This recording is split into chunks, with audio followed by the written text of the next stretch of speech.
በተቻለ መጠን መንቀሳቀስ አለመቀመጥ የምንሰራውን ስራ ሁሉ ቆመን መስራት አንደኛ ደግሞ የሚያወፍረው ዴስክ ላይ ቁጭ ብሎ መስራት ነው ልክ 6 o'clock ሲል ሁሉ ነገር እናቆማለን ምግብ ይቆማል ማለት ነው ከ6 o'clock በኋላ ምንም ነገር አፋችን ውስጥ አይገባም ከላስት 2 weeks ይሄኛው ሳምንትን ዲፈረንት የሚያደርገው አንደኛ Hi everyone እንዴት ናችሁ ሰላም ነኝ so የዛሬው ቪዲዮ የሚሆነው ከላስት ዊክ የሚቀጥል ነው past 2 weeks 16-18 የሚለውን ጾም የውሃ ጾም ስናደርግ ነበር ለ16 ሰዓት ጾመን የ8 ሰዓት ዊንዶ ነበረን የምንበላበት አሁን ደግሞ በዚህኛው 2 ሳምንት ውስጥ ደግሞ የምናደርገው 18 ሰዓት እንጾማለን ከዛ የምንበላበት ዊንዶ ደግሞ የ6 ሰዓት ይሆናል ማለት ነው ለ18 ሰዓት እንጾማለን የ6 ሰዓት ውስጥ እንበላለን ያ ማለት ምሳችንን 12 o'clock ላይ እንበላለን በኢትዮጵያ 6 ሰዓት ላይ ምሳ እንበላለን ከዛ እራት 5 o'clock ወይንም በኢትዮጵያ 11 ሰዓት ላይ እንበላለን እና ያው አንድ ሰዓት ወዲያው ነው ታይም ስለሚያስፈልገን ከ5 እስከ 6 ባለው ሰዓት ውስጥ እራታችንን እንበላለን ለራሳችን አንድ ሰዓት ከሰጠነው ልክ 6 o'clock ሲል ሁሉ ነገር እናቆማለን ምግብ ይቆማል ማለት ነው ከ6 o'clock በኋላ ምንም ነገር አፋችን ውስጥ አይገባም ውሃ ብቻ ነው የምንጠጣው እና እስከሚቀጥለው ቀን ድረስ ማለት ነው እና በሚቀጥለው ቀን ጠዋት ላይ ኦፍ ኮርስ ጠዋት ቡናና ሻይ የለመደ ሰው ካለ ቡናና ሻይ መጠጣት ይቻላል ግን ምንም ነገር ሳይጨመርበት ባዶ ቡና ጥቁር ሻይ ማለት ነው ጁስ ምንም ነገር ጁስ ሶዳ ምንም ነገር አይጠጣም ከዛ በተረፈ ውሃ በደንብ ውሃ መጠጣት ለረጅም ሰዓት ከዛ በኋላ የምንበላው ምግብ ደግሞ ዋች ማድረግ አለብን ሰው ምሳችንና ራሳችን ላይ የምንበላው በጣም ሎ ካርብ የሆነ ምግብ ከተቻለ ካርብ አለመብላት ግን ደግሞ ካልተቻለ በደንብ ካርባችንን መቀነስ አለብን ለምሳሌ ካርብ ማለት እንጀራ ዳቦ ኬክ ኩኪስ ፓስታ ራይስ ምናምኖቹን እነዚህ አይነት ነገሮችን መቀነስ አለብን ብዙ ፕሌታችን ላይ የምንበላው ሳህናችን ላይ መሆን ያለበት ብዙ ቬጂቴብልስ ፕሮቲን እና ፋት ሄልዚ ፋት ነው ካርብን ማስወገድ አለብን ከውፍረት ለመቀነስ ከፈለግን ካርብን በደንብ አድርገን ማስወገድ አለብን ያ ማለት ሁሉ ጊዜ በቃ እንጀራ የሚባል ነገር አልበላም ምናምን ማለት አይደለም አሁን እኔ የማደርገው በሳምንት ውስጥ 6ቱን ቀን ካርብ አልበላም ከበላውም በጣም ትንሽ ነው የምበላው ግን በተቻለኝ መጠን አልበላም ካርብ እሁድን ከፋሚሊዎቼ ጋር ስለምውል ወተንም የምንበላው እሁድ ነው ምናምን እሁድ ካርብ እበላለሁኝ አንዳንድ ጊዜ ደግሞ ያው ኦፍ ኮርስ ቅዳሜ ነው ድግስ ምናምን በርዝዴይ ግራጁዌሽን የሆነ ነገር ዝግጅት ሲኖር ቅዳሜ ነው የሚሆነው ስለዚህ ያኔ ደግሞ ኦፍ ኮርስ በደንብ አድርጌ ነው የምበላው ኤኒዌር ዌዲንግ ምናምን ከሄድኩኝ እበላለሁኝ ግን እንደዛ ያደረኩኝ ቀን ሜካፕ አደርገዋለሁኝ በሚቀጥለው ሳምንት ውስጥ ምንም አይነት ካርብ አልበላም እና አስተካክለዋለሁኝ እዚህ ጋር ከበላሁኝ እዛ ጋር አልበላም ምናምን ማለት ነውና ሜካፕ አደርገዋለሁኝ ስለዚህ ካርብ አቆመን ይሄንን ታይም የምንበላበትን ታይማችንን ሊሚት አድርገን ከዛ ኤክሰርሳይዝን ከጨመርን በደንብ አድርገን ነው ውፍረት የሚቀንሰው እና በዚህ በሁለት ሳምንት ውስጥ ደግሞ አሁን የምናደርገው የምንጨምረው ኤክሰርሳይዝን ነው እና ኤክሰርሳይዝ አድርጎ ለማያውቅ ሰው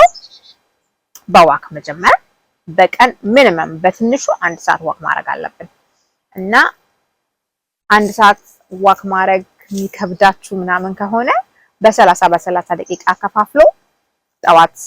ለ30 ደቂቃውን ጠዋት ላይ ዋክ ማድረግ ማታ ደግሞ 30 ደቂቃውን ዋክ ማድረግ ከዛ እቤት ውስጥ የምንውል ከሆነ በተቻለ መጠን መንቀሳቀስ አለመቀመጥ የምንሰራውን ስራ ሁሉ ቆመን መስራት እቃ ማጠብ ወጥ መስራት ምናምን ማጸዳዳት ምናምኑን ኤቭሪቲንግ ቆመን እየተንቀሳቀሰን ቆመን መስራት አለመቀመጥ ማለት ነው ዴስክ ላይ መቀመጥ አንደኛ ደግሞ የሚያወፍረው ዴስክ ላይ ቁጭ ብሎ መስራት ነው እና እሱንም ዴስክ ላይ ቁጭ ብሎ ለሚሰራ ሰው ራሱ በየ30 ደቂቃ ታይም እያደረጉ ተነስቶ አትሊስት ለ5 ደቂቃ ለ10 ደቂቃ ሙቭ ማድረግ መንቀሳቀስ ምናምን ከተቻለ ኦፍ ኮርስ ስታንዲንግ ዴስክ ገዝቶ ቆመ መስራት ካልተቻለ ደግሞ ስታንዲንግ ዴስኩ ደግሞ አቬለብል ካልሆነ እሱ ካልተቻለ ታይም እያደረጉ በየ30 ደቂቃ በየ45 ደቂቃ እየተነሳ ትንሽ ሙቭ ማድረግ ሰውነትን ማንቀሳቀስ እና ሌላ ኦልሬዲ ኤክሰርሳይዝ የሚያደርግ ሰው ካለ ኦፍ ኮርስ ዳትስ ጉድ ኤክሰርሳይዝ የምታደርጉትን ትቀጥላላችሁ። ግን ኤክሰርሳይዝ አድርጎ ለማያውቅ ሰው ነው ዋክ አድርጎ በዋክ መጀመሪያ ያልኩት። ከተቻለ ሌላው ደግሞ ሩጫ መሮጥ ከተቻለ መሮጥ፣ ውጭም ሆነ የትም መሮጥ፣ ባይክ ማድረግ ኤኒ ካይንድ ኦፍ ኤክሰርሳይዝ መስራት ይቻላል። ከላስት 2 ዊክሱ ይሄኛው ሳምንትን ዲፍረንት የሚያደርገው አንደኛ እራታችንን early ነው የምንበላው። ላስት 2 ዊክሱን እራታችንን 8 ሰዓት ላይ ነበረ ከ7 እስከ 8 ሰዓት ባለው ሰዓት ነበረ የምንበላው እና አሁን 2 ሰዓት ወደዚህ አምጥተነዋል። አሁን ከ5 እስከ 6 ባለው ሰዓት ውስጥ ነው እራታችንን የምንበላው እና ከ6 ሰዓት በኋላ ምንም ነገር አንቀምስም። ምሳችንን ከተቻለ ሙሳ ወደ 2 o'clock ምናምን ፑሽ ማድረግ ከቻላችሁ አድርጉት። ወደ 1 o'clock ወደ 2 o'clock ፑሽ ማድረግ ከቻላችሁ አድርጉት። ግን በዚህ በሁለት ሳምንት ውስጥ አትሊስት ምሳችንን 12 o'clock or በኢትዮጵያ 6 ሰዓት ላይ እንበላለን። ከዛ በኋላ እራታችንን 5 o'clock or በኢትዮጵያ 11 ሰዓት ላይ እንበላለን። ከዛ ከ6 o'clock በኋላ ምንም ነገር አንቀምስም። ቡናና ሻይ ሱስ ላለበት ሰው ቡናና ሻይ ጠዋት መጠጣት ይቻላል። ግን ምንም ነገር ሳይጨመርበት ነው ክሬም ነው ሹገር ናቲንግ ባዶ ጥቁር ቡናና ሻይ። ከዛ ቀኑን ሙሉ ውሃ መጠጣት፣ ስናክ አለማድረግ፣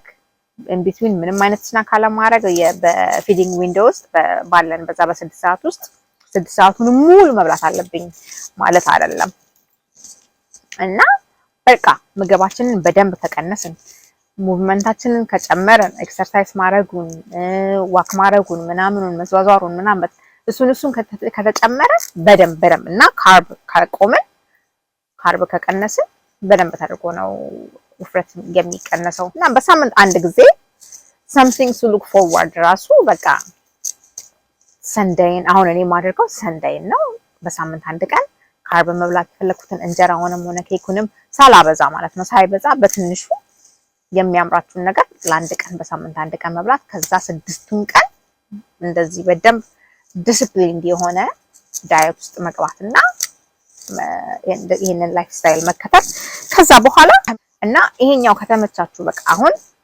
ይሄኛው ላይፍ ስታይል ተመችቶኛል ካላችሁ እስከ መጨረሻ ድረስ ይሄንን መቀጠል ይቻላል። በዛ ላይ ውፍረት መቀነስና ዌት ሉዝ ማድረግ ብቻ ሳይሆን ከብዙ አይነት ነው ከውፍረት ጋር የሚመጡ ብዙ አይነት በሽታዎች ስላሉ ደም ብዛት፣